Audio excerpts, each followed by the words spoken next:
తల్లి తల్లి కామాక్షమ్మ తల్లి, నీకు ఈ విషయం తెలుసా?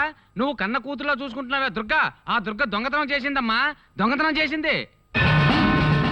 నా తోటలో మామిడికాయలు దొంగిలించి నా బండిలోనే సంతకు తీసుకెళ్లి నా కళ్ళెదురుగుండా కుప్పలు పోసి అమ్మింది తల్లి, అమ్మింది.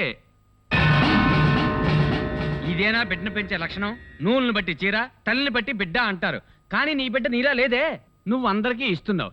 నీ బిడ్డ అందరి దగ్గర దోచుకుంటుంది తల్లి. ఇలాగైతే ఎలా తల్లి? నువ్వు నిజంగా సత్యమైన దేవతవైతే నీ కూతురు శిక్షించాలి, అప్పుడే దానికి బుద్ధి వస్తుంది, తర్వాత నీ ఇష్టం. అమ్మా, ఈ రోజు రాబడి 1000 రూపాయలు. ఆగు. ఏమిటి దేవి? ఇంత డబ్బు నీకెక్కడిది? మామిడికాయలు అమ్మాను. మామిడికాయలు ఎక్కడివి? దొంగిలించాను. నీకెంత ధైర్యం ఉంటే నాతోనే దొంగిలించానని చెప్తావు? ఆ ఎందుకు దొంగిలించానని అడుగు తల్లి. ఆ బట్టతలవాడున్నాడే మల్లేసు, వాడు నీ గుడి మామిడి తోటని కొత్తగా తీసుకున్నాడు. 1 సంవత్సరం కూడా డబ్బు కట్టలేదు. అందుకే తెలివిగా ఈ పని చేశాను. మామిడికాయలు దొంగిలించి అమ్మి డబ్బు తీసుకొచ్చాను. నువ్వు దేనికోసం దొంగిలించినా అది తప్పే. అందుకు శిక్షని నువ్వు అనుభవించి తీరాలి. ఏం శిక్ష చెప్పు? చేతులు నరుకోమంటావా? నరుక్కుంటాను. ఈ రోజంతా నా మొహాన్ని నువ్వు చూడకూడదు, అదే నీకు శిక్ష. దేవి, చేతులు నరుక్కోమంటావు అనుకుంటే గుండెనే నరుక్కోమంటున్నావే.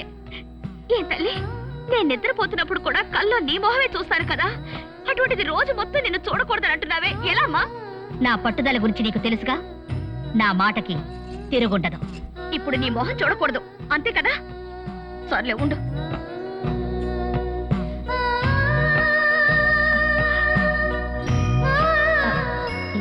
ఏమిటి ఏమిటిది? మొహం చూడకూడదనే కదా అన్నావు, అందుకే కళ్ళకి గంతలు కట్టుకున్నాను. కానీ దేవి, నోరు తెరిచే ఉంది. ఈ రోజు మొత్తం నీతో మాట్లాడుతూనే ఉంటాను. దొరికిపోయావుగా.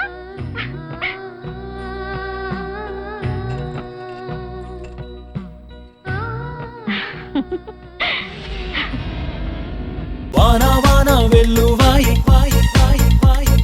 కొండా కోన తుళ్ళిపోయి చెలియ చూపులే చిలి